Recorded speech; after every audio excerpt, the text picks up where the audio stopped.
నెల 21వ తేదీన అబుజ్మడ్ అడవుల్లో చనిపోయినటువంటి రాకేష్ మృతదేహం ఎప్పటికైనా తిరిగి వస్తుందని చెప్పి 1000 కళ్ళతో ఎదురు చూసినటువంటి కుటుంబ సభ్యులకు నిరాశ ఎదురైంది.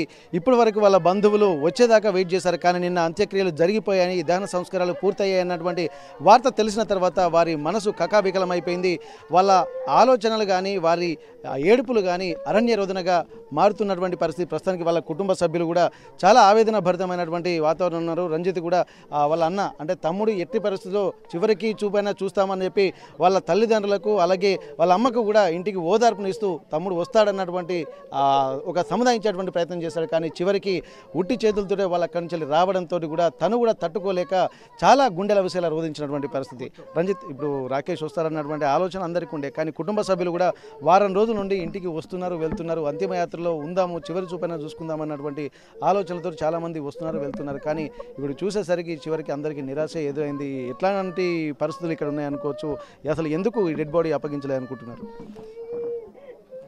ఇప్పుడు 21వ తారీఖు మా తమ్ముడు చనిపోయిందని చెప్పేసి మా కుటుంబ సభ్యులు అందరూ తీసుకురావడం, మా తమ్ముడు డెడ్ బాడీ తీసుకురావడం కోసం అని వెళ్ళారు.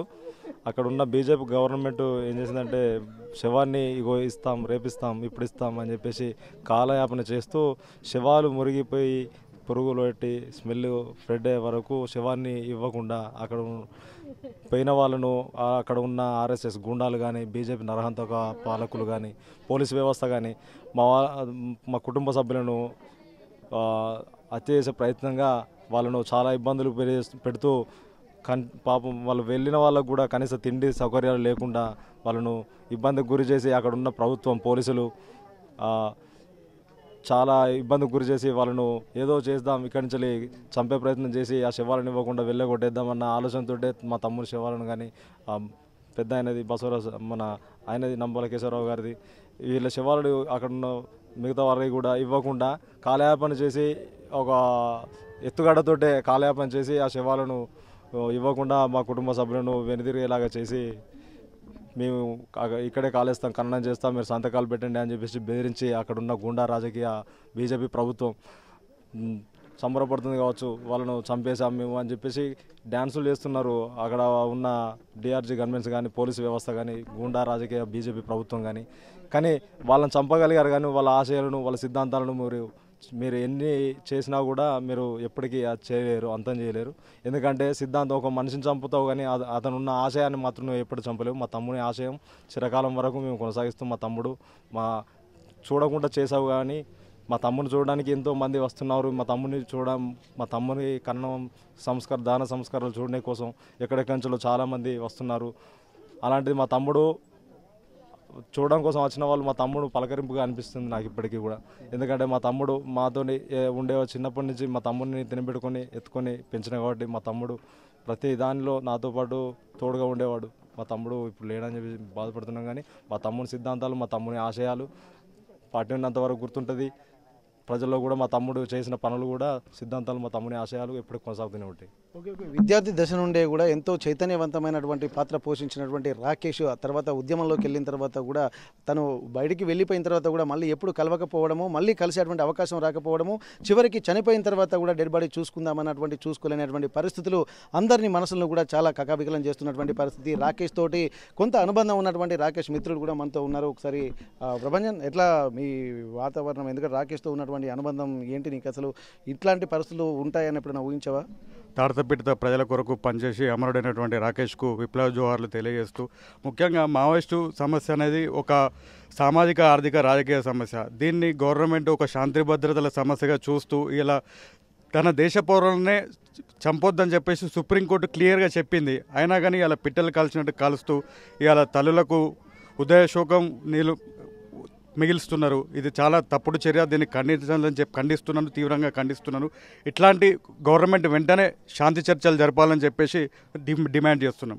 ఓకే, ఇప్పుడు రాకేష్తో పాటు కొంతకాలం మీరు ట్రావెల్ చేశారు, ఎందుకంటే ఇక్కడ చదువుకుంటున్నటువంటి టైంలో తమ్ముడిగా మీరు భావించారు రాకేష్ను కూడా. అట్లాంటి అనుబంధం ఒకసారి రాకేష్ లేడన్న వార్త ప్లస్ చివరి చూపు కూడా చూసుకోలేనటువంటి బాధ కూడా కుటుంబ సభ్యుల్లో ఉంది. మీకు ఎట్లా అనిపిస్తుంది? నేను మొన్నటి వరకు కూడా రోజు వస్తే ఎదురు చూస్తున్నాను, ఈ రోజు వస్తుంది, రేపు వస్తుంది, రేపు వస్తుంది అని చెప్పేసి ఎదురు చూస్తాం.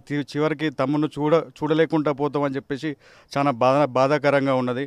ముఖ్యంగా తమ్ముడు ఇక్కడ తెలంగాణ వచ్చినాక అనేక ప్రజాస్వామిక ఉద్యమాలలో తెలంగాణ ప్రజా ఫ్రంట్ కానీ అనేక ఉద్యమాలలో తమ్ముడు రంజిత్ కానీ ఇద్దరు కలిసి అన్నదమ్ములు చాలా చురుగ్గా పనిచేసిళ్ళు.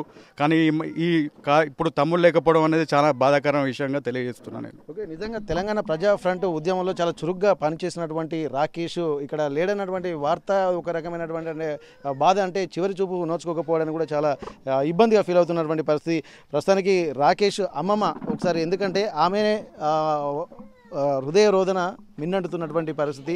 ఒకసారి అమ్మ, మీ మనవాడు వస్తాడని చెప్పి నిజంగా ఇన్ని రోజులు పడిగాపులు కాశారు, మరి మీ మనవాడిని కూడా అక్కడనే అంత్యక్రియలు చేశారట. మరి ఇక రాకేష్ వచ్చే పరిస్థితి లేదు, రాకేష్ చూసేటువంటి పరిస్థితి లేదు. ఎట్లా అనిపిస్తుందమ్మా? మట్టి బొక్కలు ఇచ్చిన మేము దానం చేసుకుంటాం కాదు నాయన.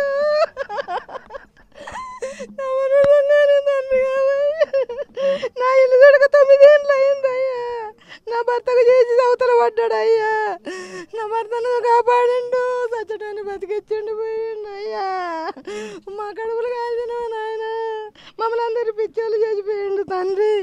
మా మనవనింటికి 50 మంది వచ్చి కొట్టినా నన్ను సుతకు వచ్చిన లాగబడితే నాయన ఇక్కడ లోకం. ఎందుకు కొట్టారమ్మా అప్పుడు 50 మంది? ఎందుకు వచ్చి కొట్టినారు? ఓట్ల గురించి వాళ్ళు కజ్జలు పెట్టుకొని నా మనవనికి ఊరు మొత్తానికి 50 మంది వచ్చి కొట్టారు.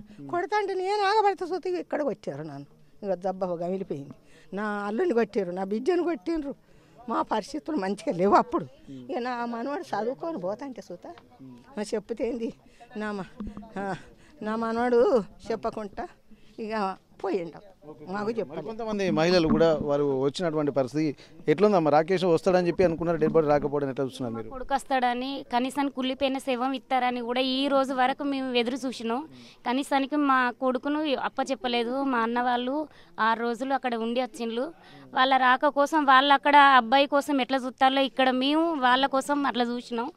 కనీసానికి వాళ్ళు ఇయ్యలే. మా అబ్బాయిని దానం చేసేసరికి వాళ్ళకి ఎవరిచ్చి అధికారం ఎవరిచ్చిండ్రు? గవర్నమెంట్కు. మా బాడీని కుళ్ళిపోయిన బాడీ ఇచ్చినా మేము దానం చేసుకుంటాం. అధికారం ఎవరిచ్చిండ్రు? పై అధికారులు ఇయ్యమని బాడీ ఇయ్యమని కూడా లెటర్లు ఇస్తే లెటర్లను పడేసిండ్రు. వాళ్ళు ఎట్లా పోలీసు వాళ్ళు ఎట్లా గవర్నమెంట్కు పని చేస్తారు? వాళ్ళు పోయిన వాళ్లకు రెస్పాండ్ ఇవ్వలేదు, ఉన్న వాళ్లకు మర్యాద ఇవ్వలేదు. అట్లాంటి వాళ్ళు ప్రజలకు ఏం సేవ చేస్తారు? వాళ్ళు సేవ చేస్తారని కదా. వాళ్ళు మంచిగా చేస్తే ఇలాంటి రాకేష్ వాళ్ళు బయటికి పోవాల్సిన అవసరం ఏమున్నది?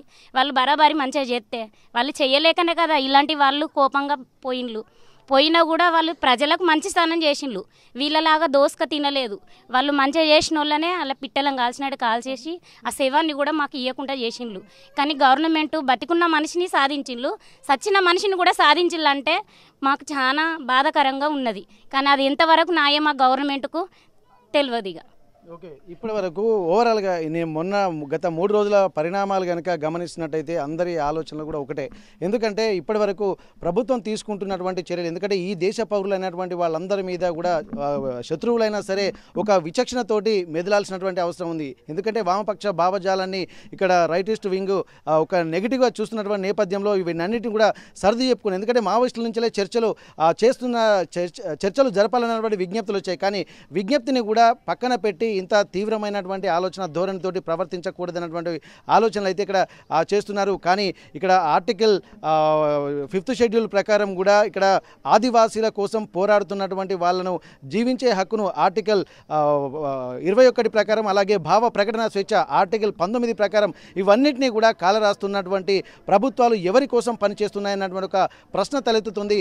మేము కన్న బిడ్డల్ని దహన సంస్కారాలు చేయడానికి వాళ్ళు ఎవరన్నటువంటి విషయాన్ని కూడా ఇక్కడ నొక్కి వక్కానిస్తున్నటువంటి పరిస్థితి. తమ పిల్లల్ని కూడా కడచూపు చేరుకోకుండా చూసేటువంటి పరిస్థితులు ఉన్నప్పుడు తమ జీవితాలు ఎందుకు, తమ బతుకులు ఎందుకు అన్నటువంటి ఒక ఆవేదన కూడా ఇక్కడ కనిపిస్తుంది. ఈ ప్రభుత్వాలు ఎవరి కోసం పనిచేస్తున్నాయన్నటువంటి ఒక ప్రశ్న కూడా ఇక్కడ సంధిస్తున్నటువంటి పరిస్థితి నెలకొంది. ఏది ఏమైనప్పటికీ కూడా రాకేష్ మృతదేహం ఏడికి వస్తుందన్నటువంటి 1000 కళ్ళతో ఎదురు చూసినటువంటి వాళ్ళ బంధువుల ఆశలన్నీ నిరాశలు అవ్వడం పట్ల ఒక తీవ్రమైనటువంటి వ్యతిరేకత వ్యక్తమవుతున్నటువంటి నేపథ్యంలో ఇప్పటికైనా ప్రభుత్వాలు ఒక సమానత్వ ధోరణి అవలంబించి ప్రజలందరినీ కన్నబిడ్డల్లా సమాజంలో అందరికీ సముచిత స్థానం కల్పించే విధంగా ప్రవర్తించాల్సినటువంటి అవసరం ఉందన్నటువంటి విజ్ఞప్తులు కూడా ఇక్కడ ఉన్నటువంటి రాకేష్ బంధువులు చేస్తున్నటువంటి పరిస్థితి.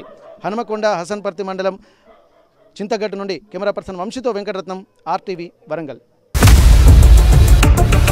ఇండియా పాకిస్తాన్ ఉద్రిక్తతలపై లేటెస్ట్ అప్డేట్స్ కోసం డౌన్లోడ్ చేసుకోండి RTV లైవ్ యాప్.